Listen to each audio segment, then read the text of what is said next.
Nakakalungkot itong araw na 'to dahil nabalitaan ko kahapon, namayapa na pala yung aking paboritong komedyante na si Yoyong Martirez. Although bata ako siguro patapos na yung career ni Yoyong Martirez as a player. So sa kanya ko na-depict yung yung sprint, yung court to court na sprint, silang dalawa ni Senator Freddy Webb. Yung gusto kong linya niya, yung sabi galit ka ba? Hindi, nagpapaliwanag lang. Ayan. Paborito ko. Actually, lahat ng pelikula ni Yoyong Martirez, kung may pagkakataon ako pinapanood ko, kasi hindi lang siya magaling na player, magaling din siyang artista. Olympian. Sa mga teacher at tito ko, no, siguro isa yan sa mga naikukwento nila pag nung nagsisimula pa lang ako mahilig sa basketball. Si Yoyong Martirez isa sa nakukwento nila.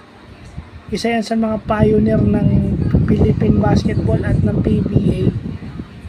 So nakakalungkot dahil namayapa na siya kahapon.